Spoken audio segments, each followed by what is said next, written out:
Australia's fertility rate has been declining for decades. In fact, it's about to hit an all-time low this year of 1.59 babies per woman. But in some parts of Australia, it looks like something different is going on. In New South Wales's public hospitals, almost 1,000 more babies were born from January to March this year compared to last year. That's a 5.5% jump, the biggest for that time period since 2010. But is it too early to call this a baby boom?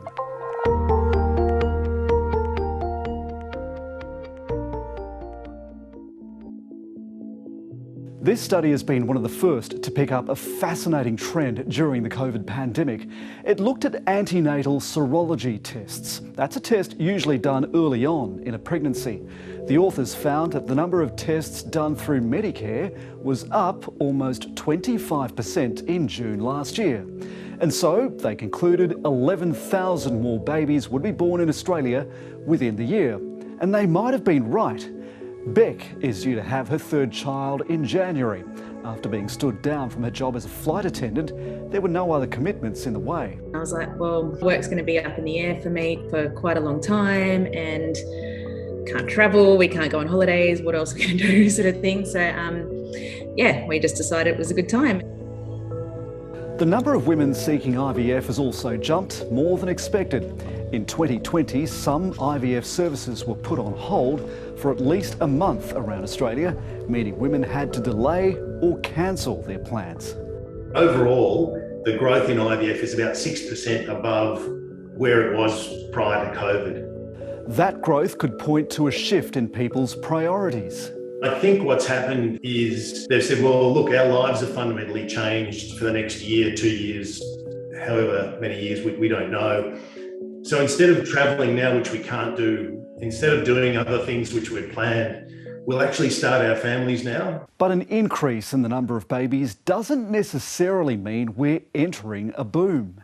For a baby boom to occur, we would need to see quite a substantial increase in the number of births, not just for 1 year, but over a sustained period of time. And not only does the number of births need to increase, but the fertility rate, the average number of kids women have overall, needs to go up as well. While there is a snapshot of data showing more babies being born, it doesn't mean it'll affect the birth rate longer term. Certainly early evidence, I would suggest that we're not in for a COVID baby boom.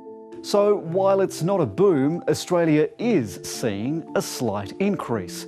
According to the Victorian government, the demand for maternity services in some parts of the state went up as much as 20%. Some of those services couldn't keep up with much more demand.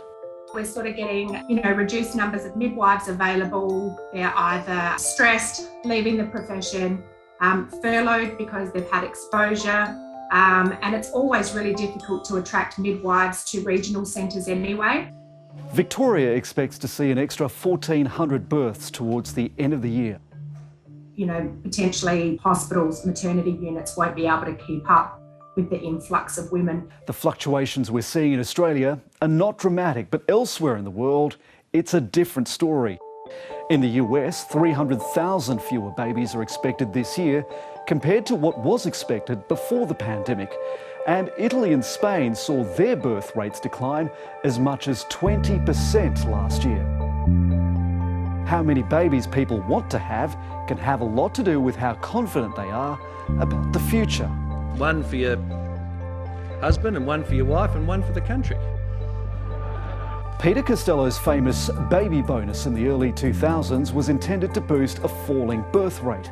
A 2009 study found there was a slight increase of 3.2% in births at the time, but there were probably a few different factors at play. That baby bonus did not lead to an increase in births or fertility rates. It was demographic. We just had that kind of perfect situation of the proportion of women in reproductive ages to see those births increase. Australia hasn't seen a real baby boom since the end of World War II. What we're having now might be more of a COVID baby bump than a sustained long-term birth.